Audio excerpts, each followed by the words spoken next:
इस वीडियो में हम बात करने वाले हैं impact of corona virus on education in India. India में कोरोना वायरस की वजह से क्या प्रॉब्लम्स आई हैं। ओके, तो अब तक हम देख सकते हैं कि लॉकडाउन की वजह से स्कूल्स कॉलेजेस बंद हो चुके हैं और बहुत से कॉलेजेस और इंस्टीट्यूशंस ने एग्ज़ामिनेशंस को पोस्टपोन्ड या रिशेड्यूल कर दिया है। गवर्नमेंट ने जो है उन बच्चों को जो क्लास 1 से लेके 8 के स्टूडेंट थे उनको अगली क्लास में प्रमोट कर दिया है ड्यू टू कोविड-19 लॉकडाउन। तो ये कुछ ऐसे चेंजेस हैं जो लॉकडाउन की वजह से किए गए हैं। ये जो कॉलेजेस या स्कूल्स बंद हो गए हैं उसकी वजह से क्या इम्पैक्ट पड़ा है वो देखते हैं। School shut down means no nutritions.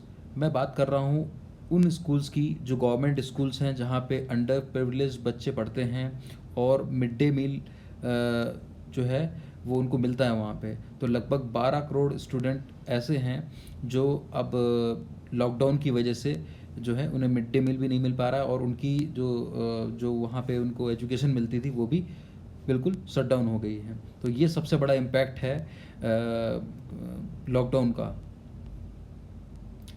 बहुत सारे बच्चे ऐसे थे, 30% स्टूडेंट ऐसे थे जो मिड डे मील की वजह से ही स्कूल्स में आते थे पढ़ने के लिए। तो कह सकते हैं कि शट डाउन होने की वजह से एक तो न्यूट्रिशंस भी नहीं मिल पा रहा है, या कह सकते हैं उनको मिड डे मील का जो जिस वजह से वो बेनिफिट होते थे वो भी नहीं मिल रहा है, और उनकी पढ़ाई जो सिर्फ इसी इंस्टीट्यूशंस पे डिपेंड थी, गवर्नमेंट स्कूल्स पे डिपेंड थी, वो भी बिल्कुल शट डाउन हो गई है। तो ये एक अच्छा खासा लॉकडाउन का असर हुआ है। अब एक ग्लोबल पर्सपेक्टिव देखते हैं। 157 करोड़ स्टूडेंट अक्रॉस 191 कंट्रीज़ में सीवरली इम्पैक्ट हुए हैं क्लोज़ होने के वजह से, जो हमारे इंस्टीट्यूशंस क्लोज़ हुए हैं उसकी वजह से, due to corona virus. Okay, अब इंडियन पर्सपेक्टिव की बात करते हैं कि भारत में 32 करोड़ स्टूडेंट जो हैं वो कोविड-19 की वजह से घर में बैठ गए हैं because of lockdown, because college shut down हो गए हैं।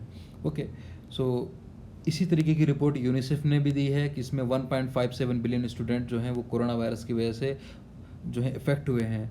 ये डेटा 190 कंट्रीज़ के बारे में है। इवन इंडिया में सितंबर में कोशिश की जा रही है कि कॉलेज को रिज्यूम किया जाए इंस्टीट्यूशंस को, बट लॉकडाउन की वजह से ये प्रॉब्लम काफ़ी सीरियस है।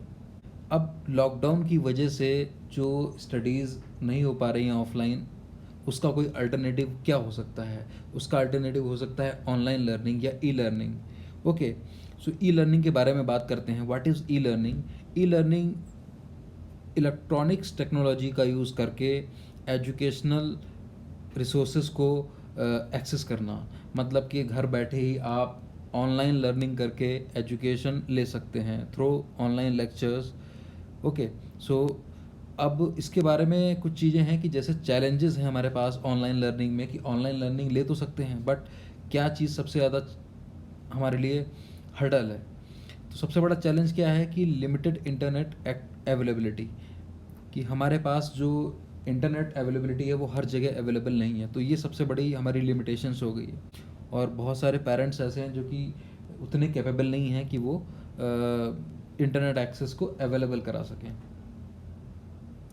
अब यूनेस्को के अकॉर्डिंग 82.6 करोड़ स्टूडेंट्स ऐसे हैं जो क्लासरूम के बाहर हैं ड्यू टू कोविड-19, और उनके पास हाउस होल्ड कंप्यूटर भी नहीं है।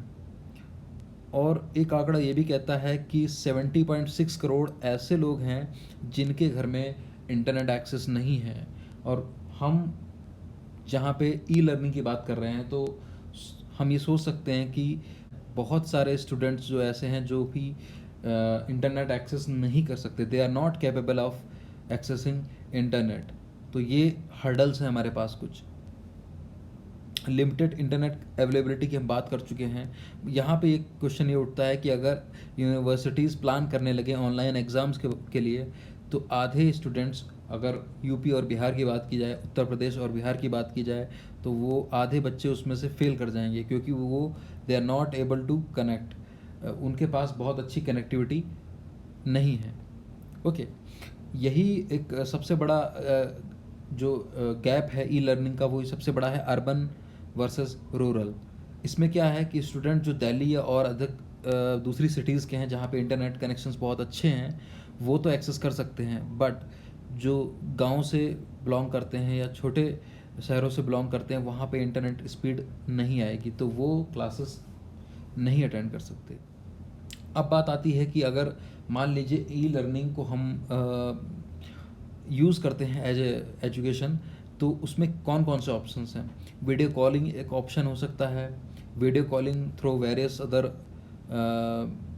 एप्लीकेशंस। यहाँ पे जूम एप्लीकेशन है, वो काफ़ी यूज़ किया जाता है वीडियो कॉन्फ्रेंसिंग के तौर पे। तो आप देख सकते हैं कि इसमें क्या प्रॉब्लम आ सकती है, कि अगर हम इसको यूज़ करते हैं तो इसमें क्या प्रॉब्लम्स आएंगी। देखिए, जूम ऐप में अगर हम बात करें कि अगर हम किसी 5 साल के बच्चे की बात करें और 25 साल के किसी एडल्ट स्टूडेंट की बात करें, तो उन दोनों में काफ़ी डिफरेंस है। मतलब कि जूम ऐप का इस्तेमाल करके वीडियो कॉन्फ्रेंसिंग करके एक 25 साल का स्टूडेंट कुछ सीख सकता है, कुछ लर्न कर सकता है, बट वहीं पे 5 साल का बच्चा या 8 साल का बच्चा जूम ऐप को यूज़ करके वो लर्निंग नहीं कर सकता। उसके लिए ये प्रॉब्लम है, क्योंकि वीडियो कॉन्फ्रेंसिंग के through it is very difficult to learn something at the age of 5 year और 8 ईयर्स। तो ये प्रॉब्लम्स हैं हमारे। बिहार के एक गवर्नमेंट टीचर ने ये कहा है कि गवर्नमेंट जो है वो हमसे कैसे एक्सपेक्ट कर सकती है कि रूरल एरियाज़ में जहाँ पे मोबाइल और जूम क्लासेस से हम क्लास लें, उन एरियाज़ में जहाँ पे एक वीडियो कॉल करने के लिए भी बहुत डिसेंट नेटवर्क की ज़रूरत पड़ती है, वहाँ पे 40 मिनट की क्लास कैसे पॉसिबल है कि वो प्रॉपर तरीके से कंडक्ट हो सके। तो ये भी एक हर्डल है कि इंटरनेट कनेक्टिविटी की वजह से ये प्रॉब्लम्स जो हैं वो फेस की गई हैं टीचर्स के द्वारा। अब बात करते हैं कि ये अगर मान लीजिए किसी तरीके से इम्प्लीमेंट भी हो जाए तो और क्या कंसर्न है। जैसे मिनिस्ट्री ऑफ होम अफेयर्स ने जूम एप्लीकेशंस की सिक्योरिटी पे थोड़ा सा क्वेश्चन किया है, क्योंकि जूम पे जो वीडियो कॉन्फ्रेंसिंग हो रही है वो सेफ़ नहीं है। तो कह सकते हैं कि ये भी एक प्रॉब्लम है। ई लर्निंग में अब तक हमें समझ में आया कि हम क्या प्रॉब्लम्स आ सकती हैं, बट ई लर्निंग को पॉसिबल किस तरीके से किया जा सकता है। ई लर्निंग को कुछ इस तरीके से पॉसिबल किया जा सकता है। जैसे इंडियन गवर्नमेंट ने क्या किया है कि डीटीएच प्लेटफॉर्म को इंट्रोड्यूस किया है। मतलब कि जो लेक्चर्स हैं वो डायरेक्ट टू होम प्लेटफॉर्म के थ्रू अवेलेबल कराए जाएं स्टूडेंट्स को, क्योंकि जो टीवी का जो सोर्स है वो हर जगह अवेलेबल है, in villages also, in cities also. तो ये चीज़ ऐसी है जो बहुत आसानी से एक्सेस की जा सकती है स्टूडेंट्स के द्वारा। तो डीटीएच पे अगर लेसन्स अवेलेबल किए जाएं तो ये एक अच्छा तरीका हो सकता है। एक दूसरा तरीका है जो कि अगर उत्तर प्रदेश में दूरदर्शन या ऑल इंडिया रेडियो पे ऑडियो लेसन्स प्रोवाइड किए जाएं, तो ये भी एक तरीका हो सकता है। ई लर्निंग में कुछ टीचर्स का कहना है कि अगर कम बच्चों की क्लासेस लेस स्ट्रेंथ में ली जाए ऑनलाइन क्लासेस, तो वहाँ पे स्टूडेंट और टीचर बहुत अच्छे से कनेक्ट कर सकते हैं, बहुत अच्छे से उनका इंटरेक्शन हो सकता है अगर बहुत ही कम बच्चे हों। क्योंकि ऑफलाइन क्लासेस में अगर बच्चे ज़्यादा भी होते हैं तो face to face teacher interact करते हैं, बट ऑनलाइन क्लासेस में वो ज़्यादा बच्चों के साथ इंटरेक्ट नहीं कर सकते।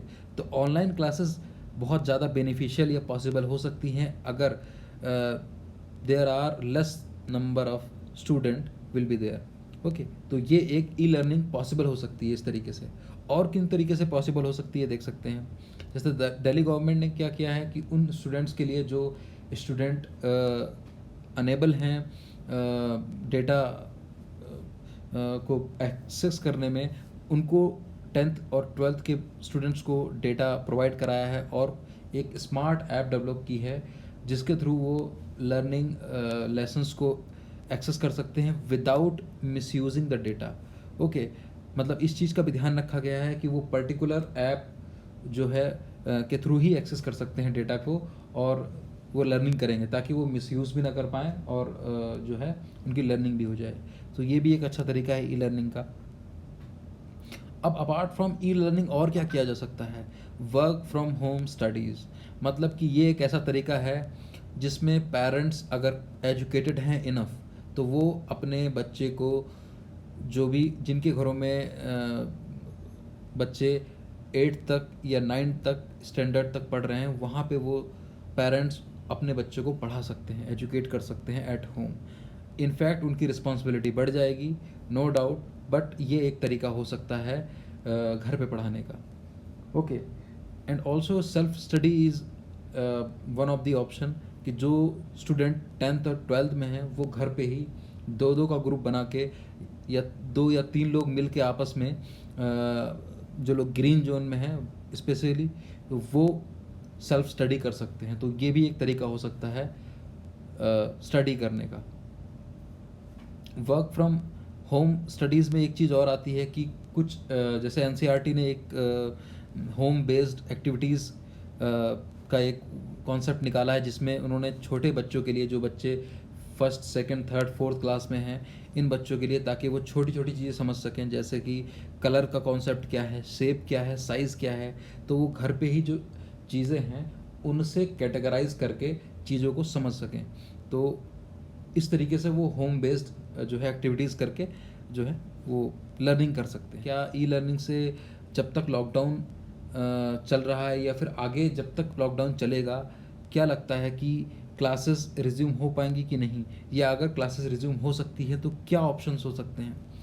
यहाँ पे एक ऑप्शन हो सकता है, जैसे कि जो ग्रीन जोन है, जहाँ पे कंटेनमेंट जोन नहीं है, जो ग्रीन जोन है वहाँ पे ओपन कर सकते हैं classes, but with certain guidelines. वो गाइडलाइंस क्या है कि हम इस तरीके से कर सकते हैं कि हम एक वीक में 2 या 3 दिन क्लासें रखें और उसमें कम से कम स्टूडेंट्स का बैच बनाया जाए और उनको टीच किया जाए।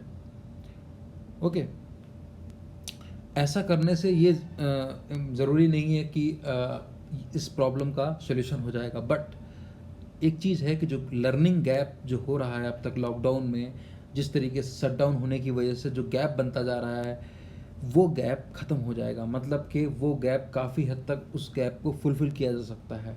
अगर वीक्स में अगर कुछ क्लासेस लग रही हैं तो वो क्लासेस लगेंगी, तो उनसे सोशल डिस्टेंसिंग का यूज़ करके, बाकी सेफ्टी मेजर्स का यूज़ करके हम क्लासेस अवेलेबल करा सकते हैं और मल्टीपल स्टेजेस में। तो ये एक तरीका हो सकता है। ऑब्वियसली ग्रीन जोन में ये काम किया जा सकता है, बट अगर मैं बात करूँ रेड जोन की, तो red zone is also a containment zone. वहाँ पे कंटेनमेंट जोन भी होंगे रेड जोन में, तो वहाँ पे ये पॉसिबल नहीं है, क्योंकि हम सेफ्टी और सिक्योरिटी को कॉम्प्रोमाइज़ नहीं कर सकते। अब बात आती है रेड जोन में क्या कर सकते हैं। रेड जोन में हम बाकी सारी चीज़ें, जैसे ई लर्निंग हुआ या वर्क फ्रॉम होम वाली जो टेक्निक है, वो हम यहाँ पे यूज़ कर सकते हैं। तो रेड जोन में जो कुछ लोग हैं जो रेड जोन, कुछ सिटीज़ हैं, कुछ प्लेसेस हैं रेड जोन में आती हैं, वहाँ पे जो स्टूडेंट्स हैं वो ई जो है लर्निंग का यूज़ कर सकते हैं। इस तरीके से जो है इफ़ेक्टिव कर सकते हैं स्टडी को। Okay, so these are the effect of the lockdown. Okay, और हम किस तरीके से स्टडी को रिज्यूम कर सकते हैं, या हम इफ़ेक्टिवली स्टडी कर सकते हैं एट होम और with the help of e learning. So hope you understand about it, and also you can tell me about in the comment that कौन सा तरीका बहुत बेहतर हो सकता है। If you like my video, share it and subscribe my channel. Thank you.